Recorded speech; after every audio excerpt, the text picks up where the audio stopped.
Hello everyone, welcome to learn and enjoy YouTube channel. हम 11th standard English Maharashtra state board के poems देख रहे हैं, जिसमें से 3 पोएम्स हमने कंप्लीट की है। चौथी पोएम है upon Westminster bridge. Westminster bridge यह लंदन में स्थित है, इंग्लैंड में। यह पोएम से ही पता चलता है कि इस पोएम में उस ब्रिज को लेकर और ब्रिज से हमें क्या दिखता है, इसका वर्णन किया गया है। यह पोएम विलियम वर्ड्सवर्थ ने लिखी है।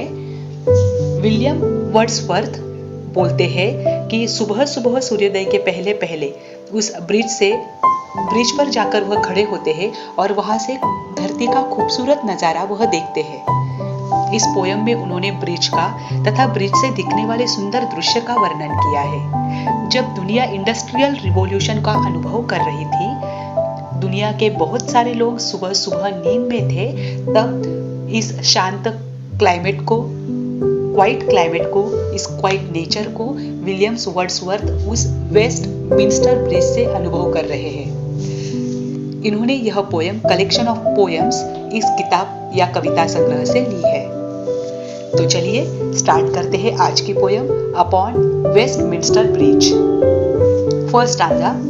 अर्थ has not anything to show more fair, dull would he be of soul who could pass by, a sight so touching in its majesty, this city now doth like a garment wear, the beauty of the morning silent bear।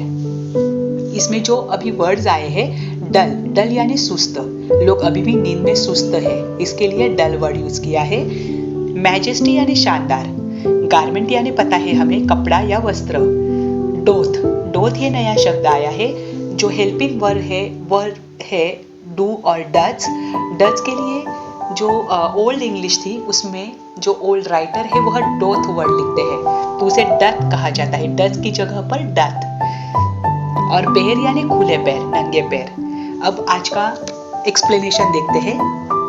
कवि Westminster bridge के वहां सूर्योदय के पहले जो early morning होती है, उस समय यानी कि सुबह के 4-5 बजे का समय होता है, उस समय उस ब्रिज पर खड़े रहकर वहां की सुंदरता का अनुभव कर रहे हैं।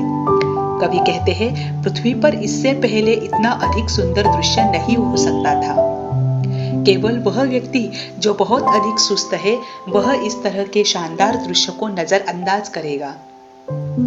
शहर शांत है, अभी तक नहीं जागा है और सुबह की साफ हवा में कवि चमक महसूस कर रहे हैं। कवि को ऐसा लग रहा है मानो लंदन शहर सुबह की सुंदरता को वस्त्र के रूप में समेटे हुए है। यहाँ पर वहां की सुंदरता का वर्णन कवि ने किया है। अब दूसरी जो स्टांजा है दूसरा, वह देखते हैं। Ships, towers, domes, theatres and temples lie upon unto the fields and to the sky, all bright and glittering in the smokeless air. Never did sun more beautifully strip in his first splendor valley, rock or hill।